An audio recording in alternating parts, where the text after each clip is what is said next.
Bien, tranquilos, tranquilos, no vamos a dar ninguna clase de gimnasia en esta mañana, pero quería empezar la exposición de hoy con esta ilustración que vais a ver ahora mismo. Esto que acabo de hacer es una sentadilla, esto cualquier persona puede hacerlo, no hay ningún problema, pero para mí sí que fue un problema muy grande. O sea, yo esto hace 10 años. Para mí era imposible hacer este movimiento que acabáis de ver, el doblar las rodillas. ¿Os acordáis lo que me pasó? No sé si os acordáis, pero yo os lo recuerdo. Tuve una lesión jugando al fútbol, con, pues eso, lo que hacemos siempre, solteros contra casados. Y fue mi perdición, porque me rompí los ligamentos de la rodilla. Y bueno, pues nada, los ligamentos, la rodilla suelta, simplemente se sujetaba pues eso con los músculos de la pierna y me tuvieron que operar. Y nada, bien, la operación fue bien, todo bien, pero me acuerdo de la rehabilitación. O sea, eso de tener que poner unos... Me tuvieron que hacer hasta injerto en los ligamentos porque los ligamentos quedaron tan encogidos que era... Pues eso, tuvieron que injertarme ligamentos de otro sitio. Aún así, esos ligamentos había que volver a estirarlos. La pierna tenía que volver a doblarse 100%, 95%. Eso era imposible. O sea, eso era algo tremendo, algo realmente muy, muy, muy doloroso. Quien habéis pasado por una operación de este tipo, o de hombro, o de cualquier otra cosa que los tendones y los ligamentos tienen que volver a estirarse, lo sabéis. Esto es algo, sinceramente, muy doloroso. Y me acuerdo de cuando hacía la rehabilitación de los fisios, de los chicos, las chicas que estaban allí, cómo me alentaban, cómo me animaban, cómo me decían adelante, cómo me apoyaban. Y bueno, sinceramente, yo si hubiera sido por mí únicamente, no sé si lo hubiera conseguido. No sé si hubiera yo, con mi fuerza de voluntad, conseguir doblar otra vez la rodilla hasta el punto normal, porque ya digo que esto es un movimiento normal que hacemos todas las personas, pero que en un momento determinado de tu vida pues se vuelve algo imposible de hacer, ¿no? Y bueno, me acuerdo de estos chicos, de estas chicas, cómo me alentaban, cómo me animaban, ya os digo, cómo me apoyaban. Siempre necesitamos a alguien en nuestra vida que nos ayude, que nos tranquilice en momentos pues desesperantes, ¿no? En momentos que nosotros no llegamos. Alguien que nos proporcione la determinación necesaria para superar condiciones adversas. Y bueno, en este caso, en mi caso particular, como os digo, estos fisios me ayudaron mucho. Sus palabras de ánimo fueron realmente alentadoras para mí en ese momento. Hoy vamos a hablar del ánimo, del aliento. Hemos titulado la exposición de hoy Una explosión de ánimo. La palabra alentar, este es el acto de inspirar a otros valor, ánimo o esperanza. Cuando nos alentamos unos a otros, nos estamos incitando, nos estamos estimulando, nos estamos afirmando en lo que hacemos.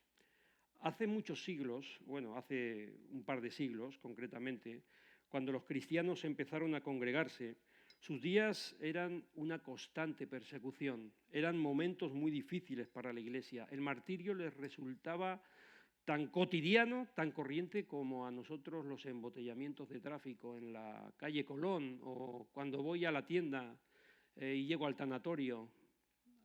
Pues imposible, muchas veces me voy por el Cabañal porque por el tanatorio es imposible continuar. Pues a los cristianos el martirio en aquel entonces era tan corriente como para nosotros hoy los embotellamientos. Y a consecuencia de ello el miedo se apoderaba de las congregaciones. Algunos creyentes desertaban, otros se dejaban llevar por la corriente y simplemente pues eso, no querían arriesgarse. Entre los convertidos judíos empezó a circular, porque eran los grandes perseguidos, como también los demás cristianos, pero sobre todo en el sector judío empezó a circular una carta dirigida a aquellos que estaban soportando la oleada de persecución. Hoy en día conocemos esa carta como la carta a los hebreos. No conocemos su autor, pero evidentemente la persona, el hermano que lo escribió esta carta, fuera quien fuera, comprendía muy bien el valor de animar a una iglesia perseguida, a una iglesia desalentada por esos momentos tan crueles que estaban viviendo. Y bueno, el autor empieza diciéndonos lo que tenemos, describe lo que ya tenemos, que es libertad para acercarnos a Dios y un sacerdote que nos proporciona acceso a Dios. Esto es Cristo. Los cristianos de hoy en día tendemos a olvidar esto. Algo tan grande, tan tremendo como es la libertad de acercarnos a Dios. O como que tenemos un gran sacerdote que es Cristo. Y lo tendemos a olvidar, ¿sabes por qué? Porque nunca lo hemos conocido de otra manera. O sea, yo supe la tragedia de no poder doblar mi rodilla cuando se me rompió. Ahora, si uno siempre puede doblar su rodilla, si uno siempre puede doblar su hombro, si uno siempre puede andar bien, pues no se da cuenta de la importancia que tiene el tener las cosas cotidianas y el tener las cosas normales. Hoy en día disfrutamos evidentemente de la libertad de acercarnos a Dios. En aquel entonces no. En aquel entonces los cristianos se acercaban, los que querían adorar a Dios se acercaban a su presencia con falta de confianza, con un espíritu de temor, con un espíritu de miedo, como os estoy diciendo. Por eso el autor de Hebreos dice, tenemos libertad, hay libertad para entrar en el lugar santísimo por la sangre de Jesucristo. Aquí dice libertad, hay otras traducciones que dicen que hay confianza para entrar en la presencia de Dios. Debéis de tener confianza. Y añade por la sangre de Jesucristo. Esto es un dato nuevo, tremendo para los judíos, porque ya sabéis, su tradición, lo que decía, que solo se podían acercar a Dios por medio de los rituales, por medio de los sacrificios, que tenían que entrar al templo y ofrecer el sacrificio. Una vez al año entraba el sacerdote al templo por expiación, para perdonar los pecados de todo el pueblo. Pero ahora dice el autor de Hebreos que hay confianza y hay libertad de entrar a la presencia de Dios por medio de la sangre de Jesucristo, por el camino nuevo y vivo que Él nos abrió a través del velo, esto es, de su carne. Bien, ya sabéis que el templo se dividía en muchas partes, pero sobre todo habían dos claramente diferenciadas. Una que era el lugar santísimo, es decir, donde allí moraba la presencia de Dios, la gloria de Dios, separado por un velo, por una cortina de donde se encontraban los hombres. La presencia de Dios separada por el velo, por la cortina de los hombres. Este velo simbolizaba claramente el pecado, esa barrera que impedía que el hombre se pudiera acercar a Dios. Y hoy el autor de Hebreos les dice claramente, nos lo dice a nosotros también, pero a los judíos que tenían una visión muy distinta de todo eso, que ese velo ha quedado roto, que ese velo se ha rasgado por la sangre de Jesucristo. ¿Sabéis un dato curioso? ¿Sabéis lo que el grosor del velo? El grosor del velo que separaba la presencia de Dios, el lugar santísimo, el lugar donde estaba la gloria de Dios, al lugar de los hombres, esa cortina era de 10 centímetros de grosor, según el historiador Josefo. Y bueno, según la Biblia también, evidentemente. Pero lo que os quiero decir, yo no he visto una tela tan gorda en mi vida. O sea, 10 centímetros. ¿Cómo? Dice el historiador Josefo que ni dos caballos podían romper, tirando uno cada uno, podían romper esa cortina. De lo fuerte que era eso. Claro, evidentemente, 10 centímetros. Y aquí dice que ese velo se rompió. Ese velo se rasgó por medio de la carne de Cristo. Lo que nos está diciendo aquí claramente que Cristo, que Jesús, siendo crucificado en la cruz del Calvario, hace posible entrar en la presencia de Dios. Nadie podía romper ese velo, ni siquiera la fuerza de los caballos, pero Cristo hace posible que ese velo se rompiera y simbolizara, cuando se rompió, que la presencia de Dios, que Cristo ha abierto un camino nuevo, un camino vivo y nuevo para nosotros, por medio de su muerte. Porque os acordáis que el velo se rasgó cuando Cristo muere en la cruz. Solo Él, por medio de su obra, puede romper esa barrera que nos separaba de Dios. Y ahora los judíos, nosotros también, tenemos que saber claramente que esa barrera ya está rota, que el velo está roto, que ya hay una relación directa con Dios, que tenemos libertad para acercarnos a Dios por medio de la sangre de Jesucristo, por un camino nuevo y vivo. Cuando leemos aquí que se abrió por medio de su carne, pues evidentemente lo que está hablando es de la muerte de Jesús. Él dio su vida para que este velo se rompiera, para que esta separación pues desapareciera de nosotros. Pero aquí la palabra carne es muy interesante porque aparece también en el prólogo del Evangelio de Juan, cuando dice Juan, y aquel verbo se hizo carne. Pero en cambio, Juan no habla, como habla aquí el autor de Hebreos, de un camino nuevo y vivo. No habla de eso. Juan está presentando a Jesús como su encarnación, como el Hijo de Dios que ha venido a este mundo, que se ha encarnado y que ha cobrado vida por medio de un niño, naciendo en un pesebre, lo que conocemos. Pero no habla de un camino nuevo y vivo, Juan. ¿Y sabéis por qué? Y entenderme lo que voy a decir. Porque la encarnación de Jesús no salva a nadie. La encarnación de Jesús no salva a nadie. Nosotros entramos en el lugar santísimo, es decir, en la misma presencia de Dios, porque Dios entregó su vida, porque Dios derramó su sangre. Nuestro derecho a la entrada no se adquiere por medio de su encarnación, por medio de su vida, sino por medio de su muerte. Es ahí cuando el velo se rasgó, cuando se rompió la separación entre Dios y nosotros, y que solo Cristo pudo conseguir por medio de su muerte. Tú y yo tenemos el privilegio de adorar a Dios, tenemos el privilegio de entrar en su presencia con confianza, con libertad, estar delante de Él por medio de la muerte de Cristo, no por medio de su encarnación. Y esto es importante que lo entendamos. Es importante hacer esta distinción. Y dice que por un camino nuevo y vivo.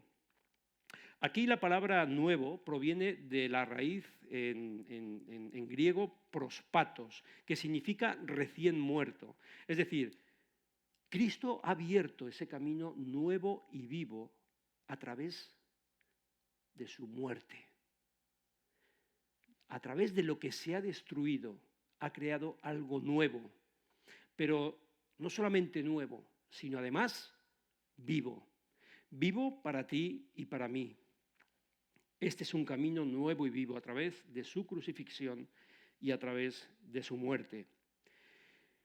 Y también, además, es el gran sacerdote que nos proporciona, como ya estamos viendo, el acceso a Dios. Él es nuestro gran abogado ante el Padre, que vive para siempre, intercediendo por nosotros. Y esta, queridos, es una realidad alentadora. Es una realidad que ya tenemos. Esta es una verdad que ya existe. No hace falta que Jesús vuelva a hacer más cosas por nosotros, porque la gran obra, la tremenda obra, la obra maravillosa, ya está hecha. Y nosotros solo tenemos que vivirla, solo tenemos que experimentarla y animarnos y alentarnos, porque hay una maravillosa obra de amor hecha por cada uno de nosotros. Ahora, ¿qué tenemos que hacer nosotros ante esto? Pues fijaos, el autor de Hebreos habla de tres observaciones con imperativos. En primer lugar, acerquémonos. Primer imperativo, acerquémonos pues con corazón sincero, en plena certidumbre de fe. Purificados los corazones de mala conciencia y lavados los cuerpos con agua pura. Bien, esto es una invitación a tener conocimiento íntimo de nuestro Señor. Este es uno de los privilegios que la obra de la cruz ha hecho en nosotros. Podemos intimar, podemos tener una relación personal, nos podemos acercar a Dios, pero con una fe plena, una fe segura, una fe, como dice, certera, no una fe que cree por creer. Yo muchas veces hablo con personas y hablando de Dios dicen, no, sí, yo creo que hay algo. Yo creo que hay algo, sí, hay un Dios. No, perdona. También los demonios creen y tiemblan. No se trata de esa fe. Se trata de una fe segura, una fe confiada, una fe que deposita su vida en Cristo como Salvador. Porque al final eso es lo que es Él, nuestro Salvador que ha muerto en la cruz, quien ha hecho posible que nos podamos poner delante de Dios, que nos ha dado ese camino nuevo y vivo en una vida eterna. Esa es la fe, la que confía, la que se entrega, la que está segura de que Cristo es su Salvador. Y de la misma forma, somos también sacerdotes. Aquí se hace una mención al sacerdocio de Aarón cuando dice que los cuerpos purificados en agua pura, en este texto, eso hace una referencia pues, a esa separación, a ese ritual en los cuales pues, el sacerdote se separaba para el servicio a Dios.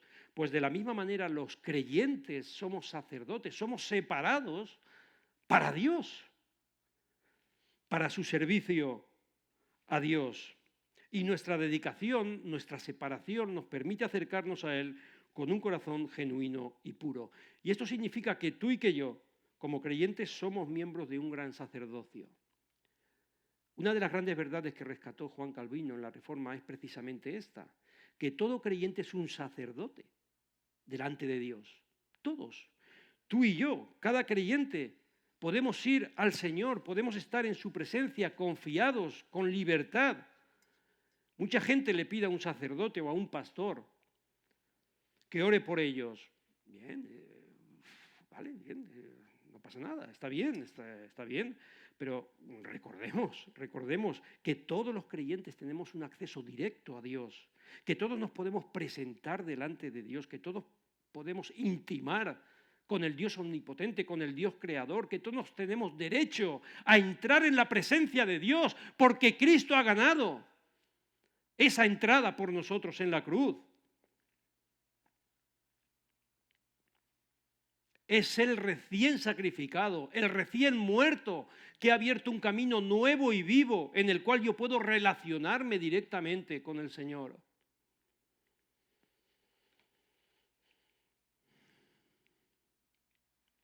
Mantengamos firme sin fluctuar la profesión de nuestra fe. Mantengamos firme. Como podríamos decir en la jerga popular, agarrémonos fuerte a esta gran verdad, a esta gran esperanza que nos ha dado el Señor por medio de la obra de Cristo. No dudemos, afirmémonos en esta esperanza. La esperanza la tenemos, siempre. Otra cosa es que nosotros vivamos en esperanza. Pero siempre tenemos la esperanza porque la obra ya está hecha. Y como digo en alguna ocasión, creamos en nuestras creencias y no dudemos de nuestras dudas.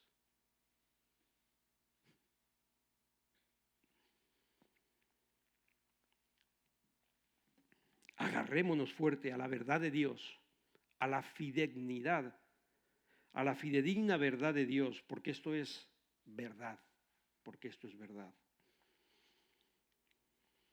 Considerémonos unos a otros para estimularnos en amor. Esta palabra es tremenda, queridos. Considerémonos, sinceramente.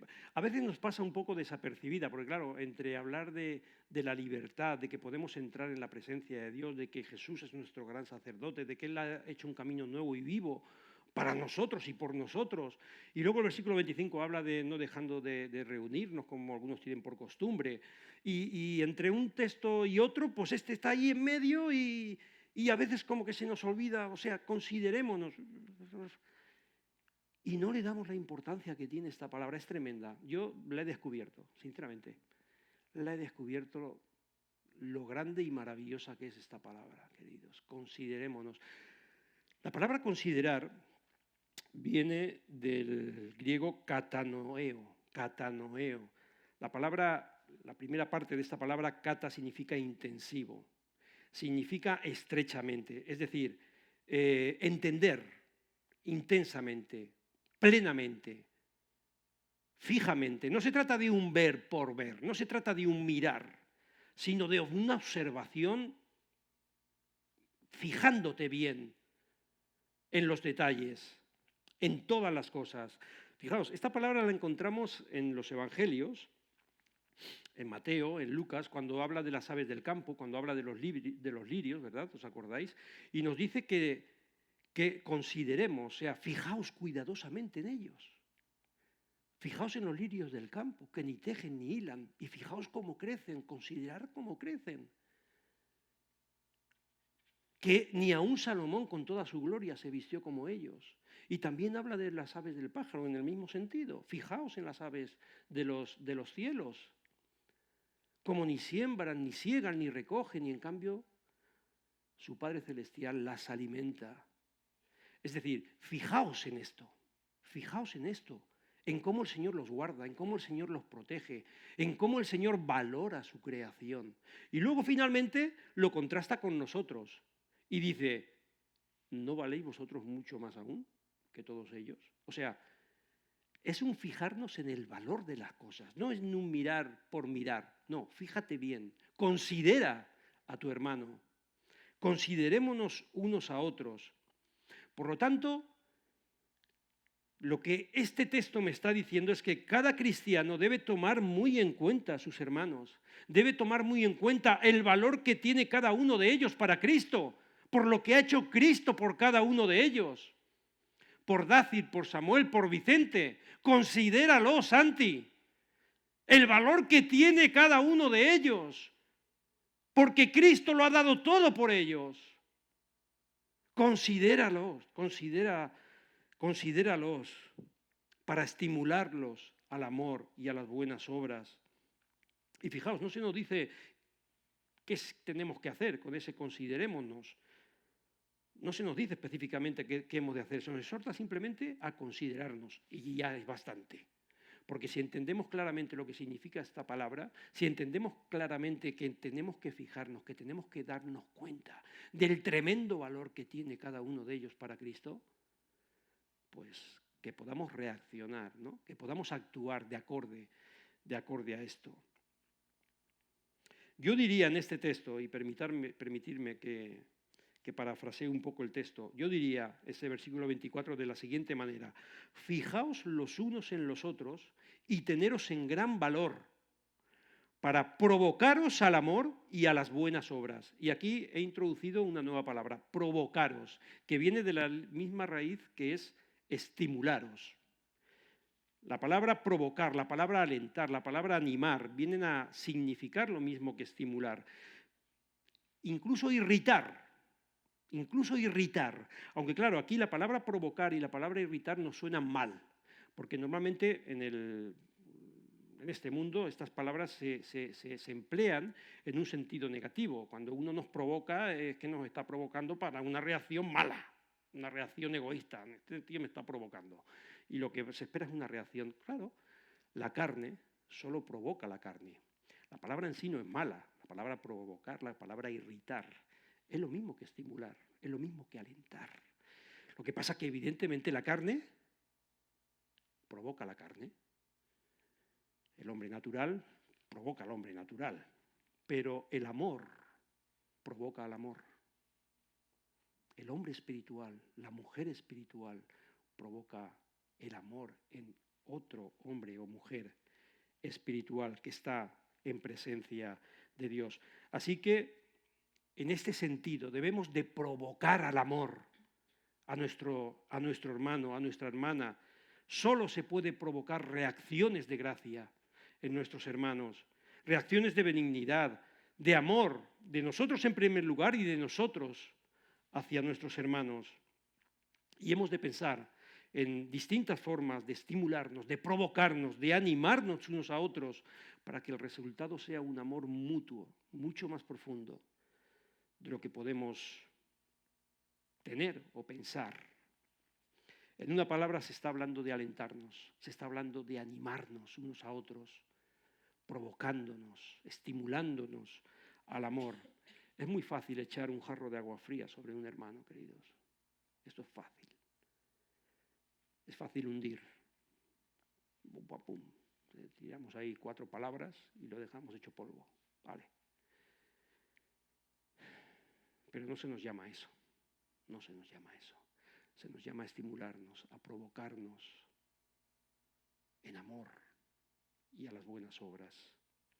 Sí que es verdad que a veces hay actitudes, hay acciones desafortunadas por parte de algún hermano. Pues bueno, pues sí, todavía estamos en este mundo, todavía tenemos este cuerpo.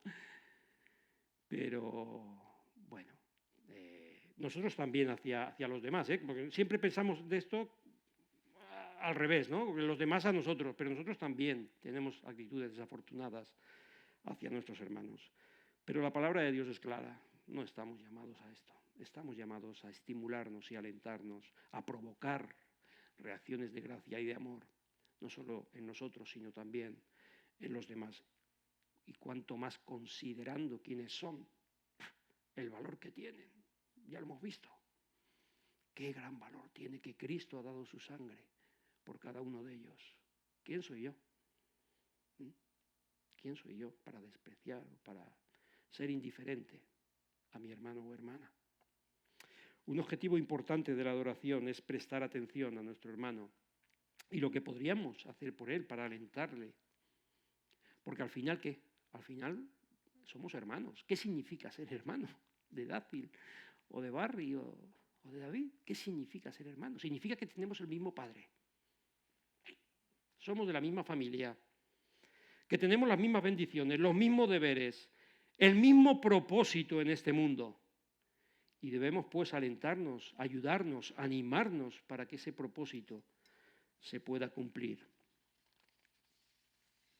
Desde luego que animar supone algo más que sonreírle a alguien o darle una palmadita en la espalda. La palabra alentar tiene la misma raíz en griego que la palabra o el vocablo que se utiliza para el Espíritu Santo en Juan 14, 26 y en el capítulo 16, 7, es decir, el Consolador. Tiene la misma raíz. El término que se utiliza es paracaleo y procede de una combinación de 2 palabras más pequeñas. Caleo, que es llamar, y para, estar al lado de. Y es justo lo que hace el Espíritu Santo. El Espíritu Santo es llamado para estar a nuestro lado, en medio de este camino, en medio de este peregrinaje, ayudándonos y estando con nosotros, consolándonos, animándonos, ayudándonos. Pues de la misma forma nosotros somos llamados para estar al lado de nuestro hermano. La palabra alentar, paracaleo, ayudándole en su necesidad. Debemos alentarnos unos a otros en medio de las pruebas, de las dificultades, de las flaquezas que podemos tener. Estar pendientes de nuestro hermano en relación a sus necesidades materiales que puede tener, a sus necesidades físicas si tiene falta de salud y evidentemente a sus necesidades espirituales. Considerémonos, estemos atentos. Fijémonos, observemos cuidadosamente a nuestro hermano para alentarle, motivarle, afirmarle en momentos difíciles y de flaquezas. Qué gran valor, queridos, tiene para la comunidad el alentarnos, el estimularnos mutuamente en el amor de Dios. Por eso el versículo 25 dice, no dejando de reunirnos como algunos tienen por costumbre, sino exhortándonos, y tanto más cuando veis que aquel día se acerca. La palabra exhortar no tiene que ver nada con regañar, ni echar el puro a nadie, ni estar ahí encima de nadie para ver lo malo, lo bien o lo mal que hace las cosas. No se trata de esto. La palabra exhortar viene dentro de ese contexto que se nos habla de no dejando de reunirnos. Y no dejando de reunirnos en cuanto a la palabra y al conocimiento de Dios. O sea, este es el sentido. El poder compartir la palabra de Dios es la que nos hace tener conocimiento, sabiduría, para poder enseñar, para poder instruir, para poder corregir también, pero siempre en ese contexto en el cual la palabra de Dios es el centro y el conocimiento de Dios es el que nos ilumina y alumbra para poder ayudar a nuestro hermano. Siempre la palabra de Dios el centro, no dejando de reuniros. Qué importancia tiene todo esto. Y en medio de esta situación en la que los judíos estaban pasando, pues esto era muy, muy, muy importante. El Señor tiene algo preparado, muchas cosas preparadas para una comunidad, para un grupo de hombres y mujeres que se reúnen en su nombre, que nunca va a dar a un individuo solitario que se reúne por su cuenta.